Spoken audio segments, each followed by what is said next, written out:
9 ట్రేడులు ఇచ్చిన పిలుపు మేరకు నిరవధికంగా సమ్మె చేయాలని చెప్పి కూడా నిర్ణయం చేయడం జరిగింది. మరి గత నెల 20వ తారీఖునే రాష్ట్ర ప్రభుత్వానికి సమ్మె నోటీస్ ఇచ్చాం. అలాగే జీవీఎంసీ కమిషనర్ కూడా సమ్మె నోటీస్ ఇవ్వడం జరిగింది. గత అక్టోబర్ 21, 22, 23 3 తేదీల్లో రాష్ట్ర వ్యాప్తంగా జరిగినటువంటి సమ్మె ఫలితంగా మరి మున్సిపల్ శాఖ మంత్రి మహేందర్ రెడ్డి గారే స్వయంగా ప్రిన్సిపల్ సెక్రటరీతో పాటు సంతకాలు పెట్టి ఒప్పందం చేశారు. ఒప్పందంలో 11 అంశాలు ఉన్నాయి.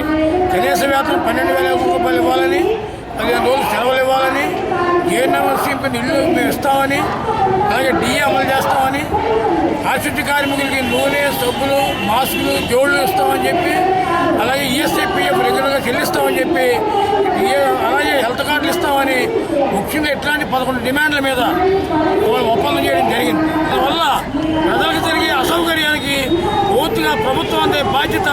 ఆ రకంగా ప్రజలకు అంటురోగాలు వచ్చినా, చెత్త పేరుకుపోయినా దాని మాత్రం కార్మికులు బాధ్యులు కాదు. అన్ని రకాలుగానే మీకు హెచ్చరించాం. గత 3వ తారీఖు సమ్మె చేద్దాం అనేది కూడా 8వ తారీఖు కూడా ఆగడం జరిగింది.